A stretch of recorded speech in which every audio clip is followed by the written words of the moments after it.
Hi guys, welcome back to my channel. मैं हूं माधुरी and आज की वीडियो में आपके संग शेयर करने वाली हूँ टेक्निकल एंड एचआर राउंड के इंटरव्यू क्वेश्चन जो कि टेक महिंद्रा के हैं। ठीक है, इसके जो चैटबॉट के थे वो रिजल्ट ऑलरेडी अनाउंस हो चुका है। बहुत बच्चों को आया है, बहुत बच्चों को मेल नहीं भी आया है। कोई बात नहीं, अगर अभी तक भी नहीं आया है तो एक तरह से समझ जाना कि नहीं आएगा और आप स्विच कर जाना दूसरी कंपनी के लिए तैयारी करने, क्योंकि आप टेक महिंद्रा में आप यहाँ तक पहुँच चुके हो तो 6 मंथ के बाद ही आप दोबारा यहाँ पर 6 या 3 मंथ के बाद ही दोबारा आप यहाँ पे अप्लाई कर सकते हो। तो आप दूसरी कंपनी में ट्राई कर लो, ठीक है। लेकिन हाँ, अपसेट मत होना, ट्राई करते रहना। आज नहीं तो कल होना तो है, कभी ना कभी तो जॉब मिलेगी, ये तो फिक्स है।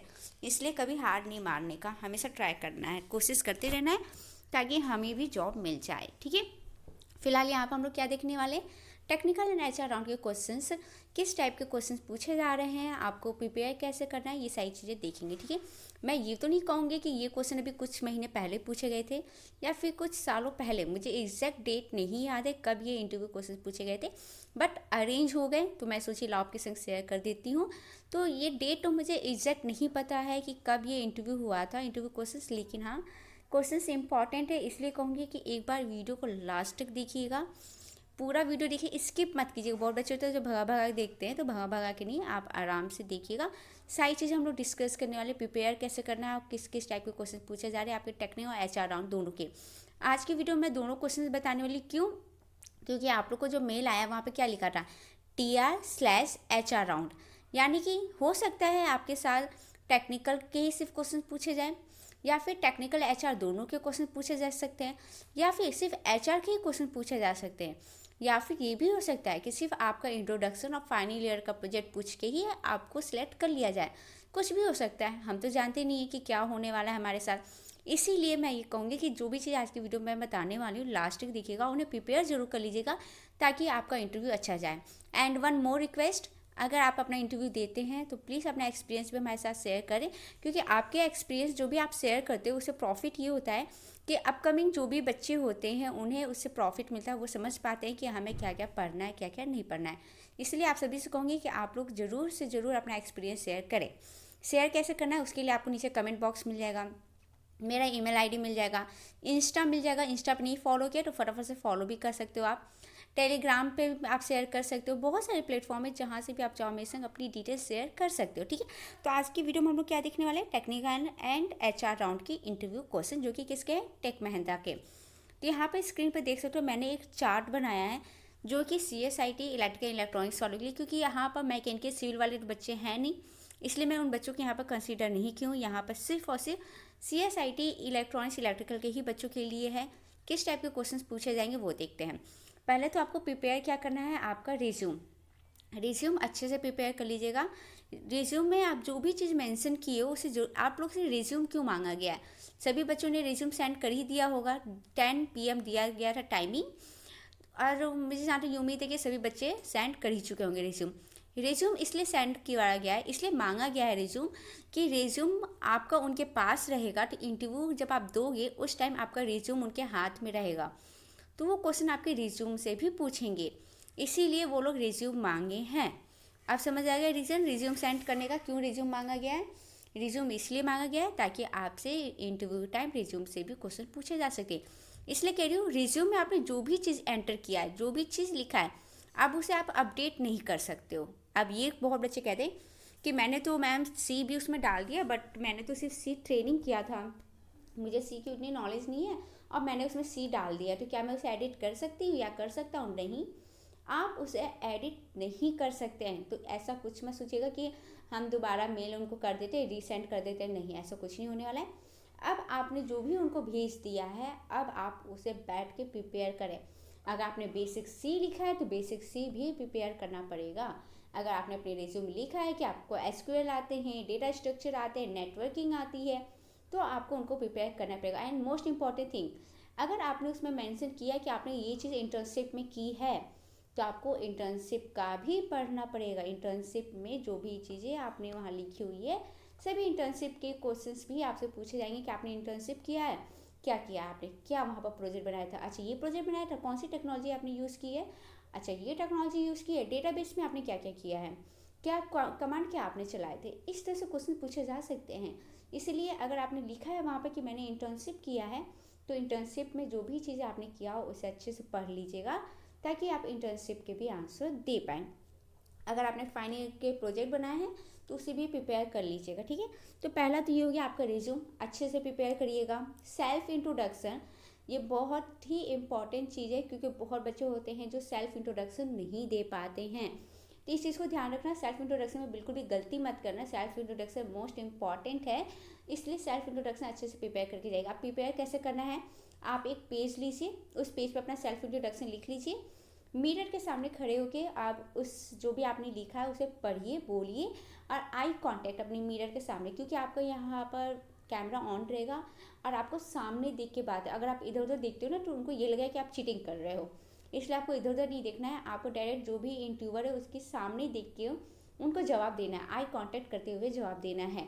इसलिए कहूँगी कि आप मिरर के सामने जब आप खड़े होकर इस तरह से प्रैक्टिस करोगे तो इससे क्या होगा कि आपकी प्रैक्टिस हो जाएगी, आप आई कांटेक्ट करके आप अपने आंसर दे सकते हो, ठीक है। इसलिए सेल्फ इंट्रोडक्शन अच्छे से प्रिपेयर कर लेना। सेल्फ इंट्रोडक्शन में आप लोग को क्या क्या एंटर करना है, क्या क्या पॉइंट्स रखने हैं, क्या नहीं रखने, ये भी इंपॉर्टेंट रखता है, ठीक है।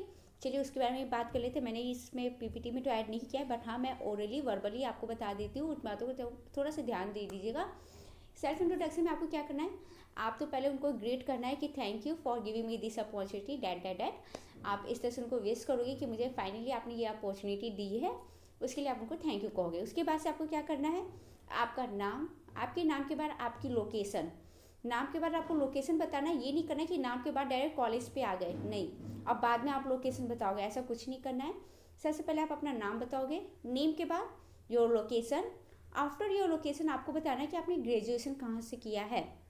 जो भी आपने ग्रेजुएशन किया है, ग्रेजुएशन आप क्या की हो, ग्रेजुएशन में कौन से स्कूल या कौन से कॉलेज से की हो, आपके परसेंटेज कितना थे।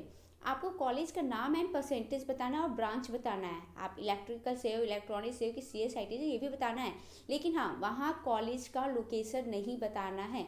इस चीज़ को ध्यान रखना, क्या नहीं बताना है आपको, कॉलेज की लोकेशन नेम नहीं बतानी है कि मेरा कॉलेज इस लोकेशन पे है, ये चीज़ आपको नहीं बताना है।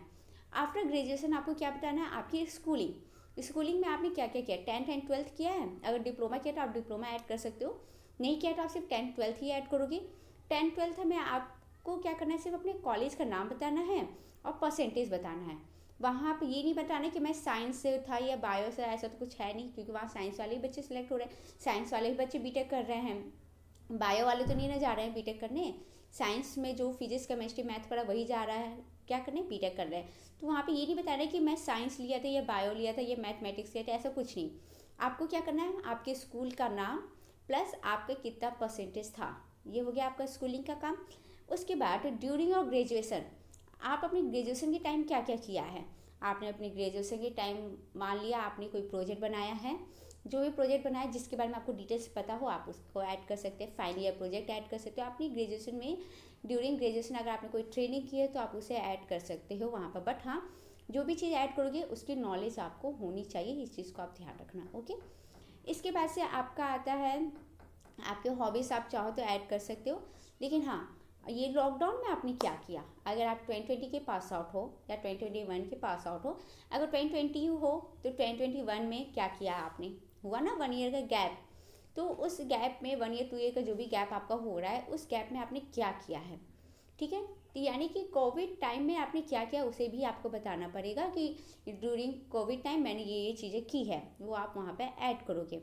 उसके बाद से आप अपने हॉबीज़ बता सकते हो, वीकनेस स्ट्रेंथ चाहो तो ऐड कर सकते हो, नहीं चाहो तो नहीं ऐड कर सकते हो।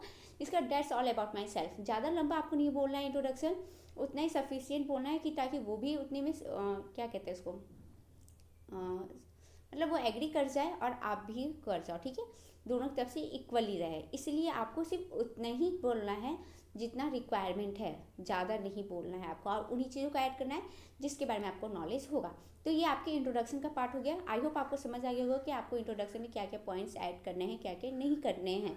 इस पर मैंने ऑलरेडी एक वीडियो शेयर की थी इन्फोसिस के, क्योंकि इन्फोसिस में कुछ बच्चे कमेंट किए थे कि मैम मैं हिंदी में इंग्लिश नहीं जानता तो मैं कैसे सेल्फ इंट्रोडक्शन दूंगा।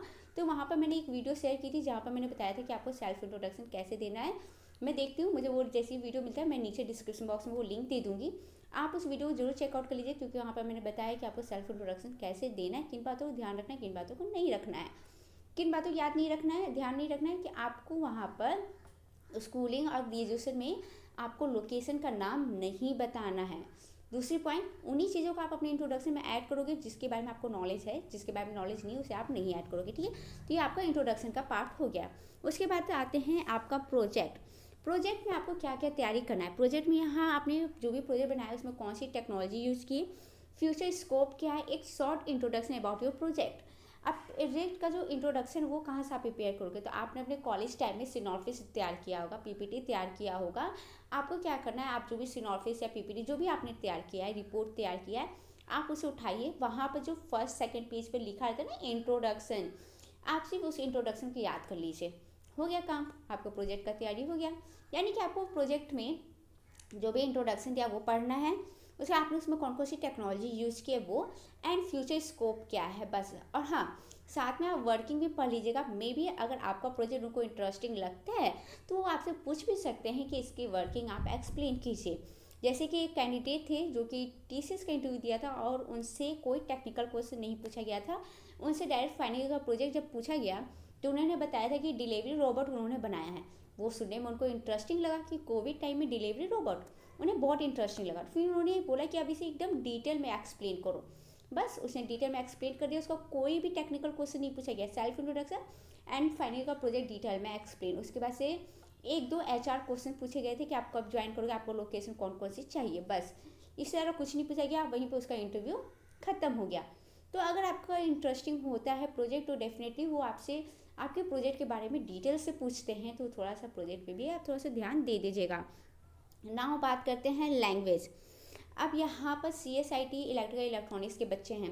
CSIT की बात करूँ तो वो लोग तो बहुत सारी लैंग्वेज जानते हैं, सी जानते हैं, C++, जावा, पाइथन, क्योंकि वो लोग पढ़ते हैं फर्स्ट ईयर से लेकर फाइनल ईयर तक वो इन चीज़ों को पढ़ते हैं, तो उनके पास तो बहुत सारे भंडार हैं, उनको तो सब पढ़ के जाना पड़ेगा।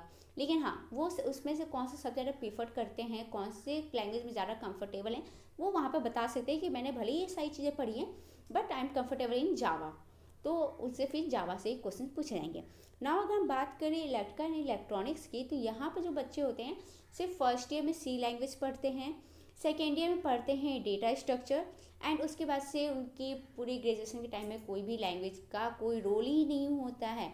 तब वो बच्चे क्या करेंगे, वो बच्चे क्या पढ़ें यहाँ पे, तो कोई ना, आप लोग यहाँ पे क्या करो, अगर आपने क्योंकि नॉर्मल से बात है इलेक्ट्रॉनिक्स इलेक्ट्रिकल के बच्चे जो होते हैं ज़्यादातर वो लैंग्वेज पे ही स्विच करते हैं और कोई ना कोई वन लैंग्वेज ज़रूर प्रिपेयर करते हैं।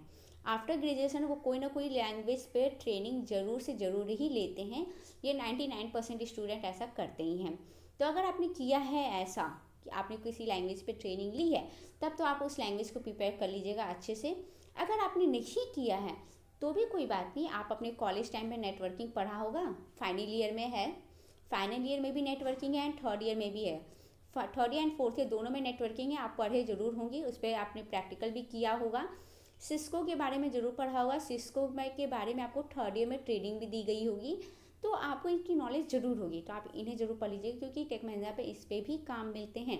अगर आपने सिस्को पढ़ा है तो आपको यहाँ पर काम बहुत ईजिली मिल जाएगा क्योंकि सिस्को पे भी यहाँ प्रोजेक्ट्स बहुत सारे हैं, तो आपको आराम से नेटवर्किंग पे भी मिल जाएगा। अब ये बच्चे सोचें कि मैंने तो लैंग्वेज सीखा ही नहीं तो क्या मैं आईटी सेक्टर में नहीं जा सकता, ऐसा कुछ नहीं है। अगर आपने नहीं सीखा तो कोई बात नहीं, आपको आईटी सेक्टर में नेटवर्किंग भी है, आप नेटवर्किंग में जा सकते हो, तो प्लीज़ परेशान ना हो। अगर नहीं किया तो कोई बात नहीं, किया है तो अच्छी बात है, आप उस लैंग्वेज को प्रिपेयर कर लें, नहीं किया तो आपके पास तो नेक्स्ट ऑप्शन है ही जो कि नेटवर्किंग। उसके बाद आते हैं डेटा स्ट्रक्चर। डेटा स्ट्रक्चर तो भैया चारों बैच यानी कि CSIT इलेक्ट्रिकल इलेक्ट्रॉनिक्स सभी पढ़े होते हैं। डेटा स्ट्रक्चर सेकेंड ईयर में चार जो भी हैं फोर्थ स्टूडेंट्स 4 बैच की, ये सभी के सभी बच्चे जरूर से जरूर सेकेंड ईयर में डेटा स्ट्रक्चर पढ़ते ही पढ़ते हैं, उनका ये एक सब्जेक्ट होता है ये डेटा स्ट्रक्चर। तो डेटा स्ट्रक्चर में आपको क्या पढ़ना है, सर्चिंग की जितनी भी टेक्निक्स हैं वो आपको तैयार करनी है, सॉर्टिंग की कितनी भी टेक्निक्स हैं, पहले तो सर्चिंग होता क्या है, सॉर्टिंग क्या होता है, इनकी कौन कौन सी टेक्निक्स हैं और सॉर्टिंग की कौन कौन सी टेक्निक्स हैं, ये आपको प्रिपेयर करना होगा। उसके बाद एरे, क्यू, स्टैक क्या होते हैं, लिंक लिस्ट क्या होती है, इनको आप प्रिपेयर कर लीजिएगा। बस डाटा स्ट्रक्चर आपका फिनिश हो गया। इसमें ज़्यादा नहीं पूछा जाता, बस आपसे डेफिनेशन ही पूछा जाएगा। आपको ये नहीं कहा जाएगा कि बबल सॉर्टिंग का यूज़ करके आप कोई प्रोग्राम करके दिखाओ, ऐसा क्वेश्चन नहीं पूछा जाएगा। तो इतना डीपली नहीं जाया जाता है क्योंकि हमें ये पता होता है कि बच्चे इतना ज़्यादा तो नहीं किए होंगे प्रिपरेशन, लेकिन हाँ हमें बच्चों को सिलेक्ट करना होता है, तो वो लोग जितना ईजी से ईजी क्वेश्चन पूछ सकते हैं वो कोशिश करते हैं, ताकि बच्चों को वो लोग सिलेक्ट कर सकें। नर्वस मत होइएगा पहली चीज़, क्योंकि बहुत बच्चे नर्वस हो जाते हैं ना। बात करें कोडिंग की, तो क्या आपसे कोडिंग क्वेश्चन पूछे जाएंगे? हाँ, हो भी सकता है, नहीं भी हो सकता है, वो इंटरव्यूअर के मूड के ऊपर है। अगर उनको मन किया तो पूछ लेंगे आपसे कोडिंग क्वेश्चन, मूड नहीं किया तो नहीं पूछेंगे। तो कोडिंग क्वेश्चन में आप क्या प्रिपेयर करें? तो कोडिंग क्वेश्चन, बेसिक से कोडिंग क्वेश्चन, जैसे swapping two numbers without using a third variable, या फिर फैक्टोरियल निकालना, पहले ड्रॉम्स के कोड, इस तरह से बेसिक कोड भेजे जाते हैं, ज़्यादा हार्ड कोड नहीं पूछे जाते हैं। तो आप ये कोडिंग कर लेना, बेसिक कोडिंग देखना, ज़्यादा हार्ड नहीं। एसक्यूएल एंड माई एसक्यूएल, तो ये तो इलेक्ट्रॉनिक्स और इलेक्ट्रिकल वाले बच्चे तो बिल्कुल ही भी नहीं पढ़ेंगे, क्योंकि उनको तो इनके बारे में नॉलेज नहीं होगा। लेकिन हाँ, CSIT वाले बच्चे जरूर पढ़ के जाएंगे, क्योंकि उनको इसकी नॉलेज होगी। अगर इलेक्ट्रिकल इलेक्ट्रॉनिक्स के ये लोग पढ़े हैं, अपने रिज्यूम में ऐड किए हैं, तब तो आप इनको प्रिपेयर कीजिएगा। अगर आपने नहीं ऐड किया है तब इसे पूरी तरह से इग्नोर कर दीजिएगा। नेटवर्किंग की बात करूँ तो ये CSIT इलेक्ट्रिकल इलेक्ट्रॉनिक्स सभी नेटवर्किंग पढ़े हुए हैं, ठीक है। नेटवर्किंग कॉमन है, आप सभी लोग पढ़े हैं, तो इसे भी आप लोग प्रिपेयर कर लीजिएगा। नाउ अब आते हैं UPS पे। तो UPS जो है आपका, वो मोस्ट इम्पॉर्टेंट है। आप कोई भी किसी भी कंपनी का इंटरव्यू देने जाओ, UPS सबसे इम्पॉर्टेंट पार्ट माना जाता है। UPS से 101% क्वेश्चन पूछे जाएंगे, 1, 2, 4 या 10 क्वेश्चन, लेकिन UPS से ज़रूर क्वेश्चन पूछे जाएंगे। इसलिए कहूँगी UPS को जरूर प्रिपेयर कर लीजिएगा। उस पर मैंने पहले भी वीडियो बनाया हुआ है, नहीं देखा तो आप उसे चेकआउट कर लेना। मैं उसकी भी लिंक आपको डिस्क्रिप्शन बॉक्स में दे दूँगी, क्योंकि UPS वाला जो पार्ट है ना, वो बहुत इंपॉर्टेंट है। इसलिए अगेन कहूँगी उसे ज़रूर पढ़ लीजिएगा। उस पर जितने भी टाइप के क्वेश्चन पूछे जाते हैं, मैंने उसमें सभी कवर किया उस वीडियो में, जितनी भी टाइप के, प्लस कोडिंग भी वहाँ पर मैंने कवर किया हुआ है। तो एक बार उस वीडियो को जरूर देख लीजिएगा। उसमें हो गया abstraction, encapsulation, inheritance, polymorphism, constructor क्या होता है, मेथड क्या होता है, ऑब्जेक्ट क्या होता है, क्लास क्या होता है, एब्स्ट्रैक्ट एंड इंटरफेस में डिफरेंस क्या होते हैं, इस तरह से क्वेश्चन आपसे पूछे जाते हैं। तो एक बार इन्हें जरूर प्रिपेयर कर लीजिएगा। वो वीडियो के लिंक मैं दे दूँगी डिस्क्रिप्शन बॉक्स में, उसे जरूर चेकआउट कर लीजिएगा, उसे प्लीज़ प्रिपेयर करके जाइएगा। तो ये तो हो गया कि आपको क्या क्या प्रिपेयर करना है। एक छोटा सा मैंने ओवरव्यू दे दिया, ताकि आप लोग को एक आइडिया मिल जाए कि मुझे क्या चीज़ पढ़ना है, क्या चीज़ नहीं पढ़ना। अभी आपके पास सफिशिएंट टाइम है, 1 डे, 2 डे या 3 डे, मोर देन 3-4 डेज़ का तो आपके पास टाइम होगा ही। आप लोग आराम से प्रिपेयर करें, अच्छे से प्रिपेयर कर लीजिएगा, ठीक है। नेक्स्ट आते हैं, यहाँ पे एक इंटरव्यू क्वेश्चन मैं शेयर कर रही हूँ आपसे। IT का स्टूडेंट है ये, इनसे किस टाइप के क्वेश्चन पूछे गए थे? सेल्फ इंट्रोडक्शन क्या होता है, फिर उसका फाइनल ईयर का प्रोजेक्ट, उसके बाद से what is the difference between RAM and ROM, macros क्या होते हैं, फिर मल्टी थ्रेडिंग एंड मल्टीटास्किंग में क्या डिफरेंस है, नॉर्मलाइजेशन क्या होता है, फिर call by value and call by reference क्या होता है, what is abstraction, what is the difference between abstract and interface. Now एक प्रोग्राम लिखना था स्वैपिंग का। उसके बाद लास्ट क्वेश्चन पूछा गया था कि एनी क्वेश्चन फॉर मी, ठीक है। तो ये जो थे, ये IT के कैंडिडेट है, उनसे इस टाइप के क्वेश्चन पूछे गए थे। ये फर्स्ट हो गया कैंडिडेट। ना हम लोग दूसरे कैंडिडेट देख लेते हैं। दूसरे कैंडिडेट जो है वो CSIT से हैं, तो इनसे किस टाइप के क्वेश्चन पूछे गए हैं वो देख लेते हैं। जो CSIT के कैंडिडेट हैं उनसे क्वेश्चन पूछा गया था, पहला तो सेल्फ इंट्रोडक्शन आपका, उसके बाद से आपके फाइनल ईयर का प्रोजेक्ट, उसके बाद से stack, Q, array and link list क्या होता है, इसको डिटेल में एक्सप्लेन कीजिए। उसके बाद से static variable and static function क्या होते हैं, फिर हमें how would you rename a function in C, यानी कि फंक्शन का रीनेम हम कैसे कर सकते हैं C में। उसके बाद why does not C support function overloading, C क्यों नहीं फंक्शन ओवरलोडिंग को सपोर्ट करता है। उसके बाद से what is the advantage of macros over function. इसके बाद से था क्वेश्चन कि what is the difference between stack and union in a C। Next question था what is class and object. कभी कभी क्वेश्चन ये भी पूछा जाता है कि what is the difference between class and object, okay. What is inheritance and its type, and the last question it what is collection. Collection एक फ्रेमवर्क है, तो उससे भी क्वेश्चन पूछे गए थे कि व्हाट इज कलेक्शन। ज़्यादा डीपली क्वेश्चन नहीं पूछा जाता है, बस डेफिनेशन पूछा जाता है कि आपको उसके बारे में कुछ भी नॉलेज है कि नहीं, क्योंकि आफ्टर 3 मंथ तो आपको इंटर्नशिप देने ही वाले हैं। 3 मंथ इंटर्नशिप में आपको बहुत कुछ सीखने को मिलेगा। तो यहाँ पर बस आपसे एक ईजी टाइप के क्वेश्चन पूछे जाते हैं, ताकि आप लोग सेलेक्ट हो सके। तो इंटरव्यू ज़्यादा हार्ड नहीं होता है, ईजी होता है। अगर आपने प्रिपेयर किया तो आपके लिए वो ईजी है, नहीं प्रिपेयर किया तो वो हार्ड है। टोटली डिपेंड आप पे करता है, आप किस तरह से तैयार किए हो। अगर आपने पूरी तरह से अच्छे से तैयारी कर ली है, तब तो आपके लिए इंटरव्यू बहुत इजी होने वाला है। अगर आपने अपने प्रिपरेशन नहीं किए, तब उस केस में आपका इंटरव्यू हार्ड हो सकता है। प्लीज़ अगेन कहूँगी, आप प्लीज़ अपने इंटरव्यू एक्सपीरियंस जरूर शेयर कीजिएगा मेरे साथ। नेक्स्ट जो कैंडिडेट इनका तो मैंने बता दिया है। नेक्स्ट देख लेते हैं, 1 मिनट, इसे हमने जूम किया हुआ है। ओके, नेक्स्ट जो है वो इलेक्ट्रॉनिक्स एंड कम्युनिकेशन इंजीनियरिंग के स्टूडेंट हैं।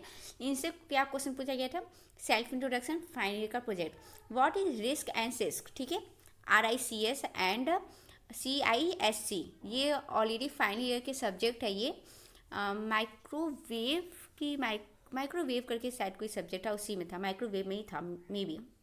उसके बाद से एक्सप्लेन करना है क्लाउड कंप्यूटिंग। मुझे बहुत साल हो गए, भले मैं इलेक्ट्रॉनिक्स की हूँ, बट बहुत साल हो चुके हैं मुझे ये चीज़ें पढ़ी हुई, तो इसलिए थोड़ा धीरे धीरे मैं भूलती भी जा रही हूँ। लेकिन आप लोग तो अभी रिसेंटली पास आउट हुएंगे तो 101% आप लोग को रिमेंबर होगा, एक बार जरूर पढ़ लीजिएगा। उसके बाद ऑपरेटिंग सिस्टम क्या होता है उसको एक्सप्लेन करना था कि कौन सी लैंग्वेज आप जानते हो, यानी कि लैंग्वेज यानी कि ये नहीं, लैंग्वेज मतलब हिंदी या इंग्लिश नहीं पूछा जाता, लैंग्वेज यानी कि आप कौन सी प्रोग्रामिंग लैंग्वेज जानते हो, ठीक है। तो आप जो भी प्रोग्रामिंग लैंग्वेज जानते हो उसे आप ऐड कर सकते हो। नेक्स्ट क्वेश्चन था what is the difference between Java and C, what is OOPs and what is the difference between class and object, what is method and what is the difference between constructor and method. उसके बाद से एक factorial का programme करना था, ठीक है। इस पर तो मैंने क्वेश्चन ऑलरेडी आप देख सकते हो, ओप्स जो हो गया, फिर ये डिफरेंस हो गया, ये क्लास एंड ऑब्जेक्ट हो गया, मेथड हो गया, इन सब का डिफरेंस, ये सारी चीज़ें मैंने ना ऑलरेडी जो जावा वाली वीडियो है उसे मैंने एक्सप्लेन किया है, इसलिए कह रही हूँ आप लोग एक बार उसे जरूर चेकआउट कर लीजिएगा। नेक्स्ट जो है ये हो गया इलेक्ट्रिकल एंड इलेक्ट्रॉनिक्स के जो क्वेश्चंस होते हैं कॉमन होते हैं, एक ही टाइप के क्वेश्चन पूछे जाते हैं, इसलिए मैंने 2 स्लाइड नहीं बनाई, एक ही में कमेंट कर दिया, बट यहाँ इलेक्ट्रिकल लिखना मैं भूल गई थी, कोई नहीं, यहाँ पे इलेक्ट्रिकल लिखना भूल गई, तो आप समझ जाना दोनों के लिए सेम टाइप के क्वेश्चन पूछे जाते हैं, इसलिए आप लोग प्रिपेयर कर लीजिएगा। मैंने ऑलरेडी आप लोग को एक्सप्लेन कर दिया आप लोग को क्या क्या प्रिपेयर करना है, क्या क्या नहीं करना है। नाउ आपको देख लीजिए HR राउंड के क्वेश्चन किस टाइप के HR राउंड में क्वेश्चन पूछे गए हैं। यहाँ पूछा गया कि what are your interest and hobbies, interest और हॉबीज़ आपकी क्या है, और फ्री टाइम में आप अपना टाइम कहाँ स्पेंड करते हो, फिर अगर आगे का कोई फ्यूचर प्लानिंग है एजुकेशन का कि नहीं, उसके बाद आप ऑर्गेनाइजेशन में ही क्यों काम करना चाहते हो, आपकी स्क्रीन पर सभी क्वेश्चन आप देख सकते हो। उसके बाद would you like to ask anything, यानी कि आपको कोई क्वेश्चन मुझसे पूछा, ये क्वेश्चन लास्ट में था, मैंने इसको बीच में कर दिया। फिर इसके बाद से टेक महिंद्रा के बारे में आप कुछ बताइए, आपका कोई फ्यूचर प्लानिंग है, आपकी वीकनेस और स्ट्रेंथ क्या है, और आपने why should we select you compare to other, मैं आपको ही क्यों सिलेक्ट करूँ कम्पेयर टू अदर स्टूडेंट, जो बाकी बच्चे हैं उनके बेसिस पे मैं आपको ही क्यों सिलेक्ट करूँ, ये भी ऑलरेडी पूछे जा चुके हैं, तो एक बार इन्हें जरूर प्रिपेयर कर लीजिएगा। नेक्स्ट जो इंटरव्यू क्वेश्चन है HR राउंड के, इसमें पूछा गया है, बोला गया है कि सपोज कि आपको एक असाइनमेंट दिया गया है और बोला गया है कि आपको विथ इन 1 आवर आपको इसे कंप्लीट करके सबमिट करता है, बट सडनली क्या होता है कि पावर कट हो जाती है, तो आप क्या करेंगे, आप कैसे अपना प्रोजेक्ट कंप्लीट करेंगे।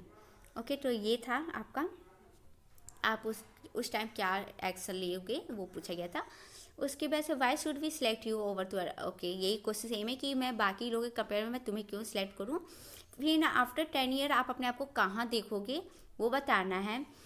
उसके बाद why did you choose this career, आप इस करियर को क्यों चूज़ करना चाहते हो, आपका फेवरेट सब्जेक्ट क्या था ग्रेजुएशन में वो बताना है। उसके बाद किस टाइप का आप प्रोजेक्ट बनाए थे अपने इंजीनियरिंग लेवल पे वो को बताना है, और आपको वहाँ पे एक्सप्लेन करना है कि आपके रोल्स क्या थे। उसके बाद से आप अपने आप को मोटिवेट कैसे करते हो, मे बी आप कभी कोई होता है ना डिप्रेस में चल जाते हैं, डिप्रेस हो या फिर कोई काम नहीं हो पाता तो हमारा मूड ऑफ हो जाता है, तो उस टाइम आप अपने आप को मोटिवेट कैसे करते हो। फिर पूछा गया कि मैं आपको क्यों हायर करूँ, why should I hire you, and what motivate you, आपको क्या चीज़ मोटिवेट करता है कि आप टेक महिंद्रा ज्वाइन करना चाहते हो। तो यहाँ पर जो भी टेक महिंद्रा से रिलेटेड क्वेश्चन पूछे जा रहे हैं प्लीज़ वहाँ पर पॉजिटिव वे में रिप्लाई दीजिएगा, क्योंकि यहाँ पे आपको क्या करना है, अभी सिलेक्शन लेना है, तो पॉजिटिव वे में रिप्लाई दीजिएगा, ठीक है। तो ये रहा आज का क्वेश्चन, सभी क्वेश्चंस मैंने एक्सप्लेन कर दिए किस टाइप के क्वेश्चन पूछे जाते हैं, सभी तरह के क्वेश्चंस आपको मैंने बता दिए हैं। साथ ही मैं आपको अपनी वेबसाइट भी दिखा देती हूँ, 1 मिनट रुक जाइए। ये रही वेबसाइट जहाँ पर मैंने ऑलरेडी सभी इंटरव्यू क्वेश्चन ऑलरेडी यहाँ पर अपलोड कर दिया है, आपको सिंपल इस पर जाना है, क्लिक करना है, इसकी भी लिंक मैं आपको डिस्क्रिप्शन बॉक्स में प्रोवाइड कर दूँगी, आप लोग चेकआउट कर लेना। जो भी चीज़ें मैंने अभी एक्सप्लेन की है वो सारी चीज़ें मैंने यहाँ पर भी मेंशन किया हुआ है, जितनी भी टाइप के क्वेश्चन पूछे गए जो कि अभी मैंने वीडियो में बताया है वो सभी क्वेश्चन यहाँ पर भी मेंशंस हैं, तो आप एक बार इन्हें भी चेकआउट कर सकते हो। अगर आप चाहो तो इसकी भी लिंक मैं आपको डिस्क्रिप्शन बॉक्स में दे दूँगी, आप लोग डिस्क्रिप्शन बॉक्स चेकआउट कर लीजिएगा। तो आज की वीडियो में इतना ही है, आई विश कि आपको ये वीडियो अच्छी लगी होगी। वीडियो अच्छी लगी तो प्लीज़ लाइक एंड शेयर कीजिएगा, और अगर अभी तक आपने मेरे चैनल को सब्सक्राइब नहीं किया है तो फटाफट से सब्सक्राइब करके साथ में बेल आइकन को जरूर प्रेस कीजिएगा, ताकि मैं जब भी वीडियो अपलोड करूँ आपको उनकी नोटिफिकेशंस मिल सकते हैं। मिलती हूँ मैं आपसे नेक्स्ट वीडियो में, तब तक के लिए बाय बाय।